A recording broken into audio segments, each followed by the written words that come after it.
Salam sejahtera, nama saya Raja Kumari, anak perempuan Wijaya Kumaran. Tajuk pepetangan saya pada hari ini, analisis literatur sistematik terhadap kaedah pembelajaran ekonomi. Dalam Pelan Pembangunan Pendidikan Malaysia 2013 hingga 2025, kerajaan menyarankan memaksimumkan keberhasilan murid bagi setiap ringgit. Kaedah pengajaran memainkan peranan penting bagi menghasilkan modal insan yang berkualiti. Tanpa kaedah pengajaran yang sesuai, pelajar akan mengalami kesukaran berfikir terutamanya bagi mata pelajaran ekonomi.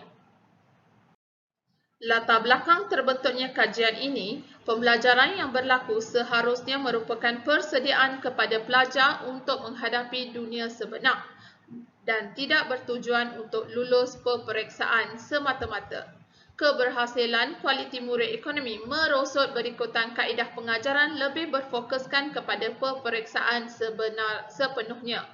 Malah, kaedah pengajaran tradisional masih menjadi pilihan utama bagi golongan pendidik.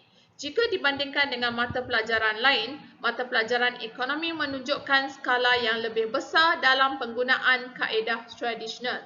Ini menyebabkan pelajar kurang menguasai semua kemahiran. Pernyataan masalah. Kaedah tradisional masih aktif sebagai kaedah utama. Ia kurang menyumbang dalam kefahaman pelajar, malah menyebabkan pelajar hilang motivasi, terutamanya bagi pelajar ekonomi. Ekonomi antara mata pelajaran yang perlu diberi perhatian berikutan sumbangannya dalam ekonomi negara di masa akan datang agak besar. Apabila dikaji antara sebab pendidik memilih kaedah tradisional, ia berpunca daripada kekangan masa.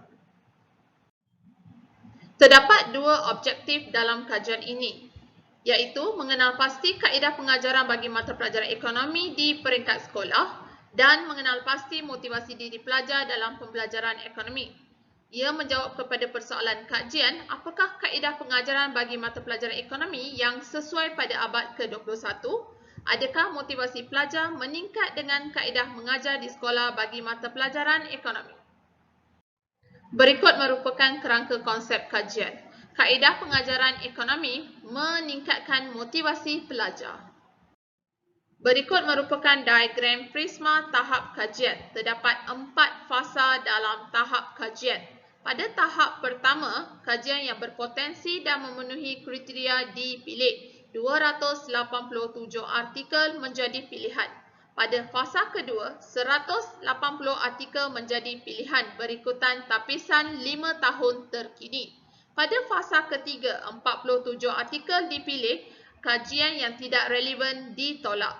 Pada fasa keempat, kajian yang tidak relevan dengan skop kajian ditolak, menjadikan jumlah kajian literatur 10 artikel. Berikut merupakan ulasan kajian. Rozia mencadangkan kaedah flip classroom.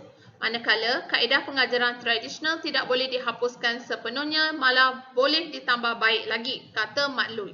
Menurut Silvina Martina, kaedah tradisional tidak disarankan berikutan kaedah tradisional tidak menggunakan teknologi masa kini. Perkara yang sama dikatakan oleh Nasir, kaedah tradisional tidak disarankan, malah boleh diganti dengan kaedah menggunakan teknologi. Salmiyah 2021 mengatakan kaedah mengubah masalah kepada peluang antara kaedah yang boleh diaplikasikan. Berikutan, ia boleh diaplikasikan dengan menggunakan kaedah tradisional pada masa yang sama menggunakan teknologi dalam PDPC. Pada tahun 2017, Yin mencadangkan karakter kartun merangsang kemahiran berfikir kritis bagi mata pelajaran ekonomi. Pada tahun 2018, beliau mencadangkan penggunaan telefon dalam pengajaran ekonomi.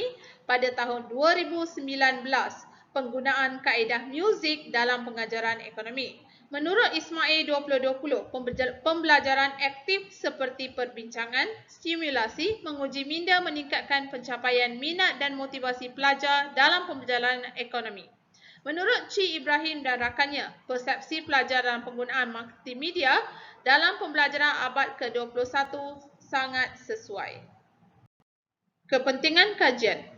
Ia menjadi rujukan kepada Kementerian Pendidikan Malaysia, Guru Ekonomi bagi mengaplikasikan kaedah pengajaran yang pelbagai terutamanya bagi mata pelajaran ekonomi. Pada masa yang sama, merangsang motivasi pelajar, mengurangkan beban guru dan melibatkan pelajar secara sepenuhnya dalam PDPC, menggambarkan keperluan dan kehendak pelajar dan guru, meningkatkan prestasi mata pelajaran ekonomi. Berikut merupakan beberapa sorotan literatur.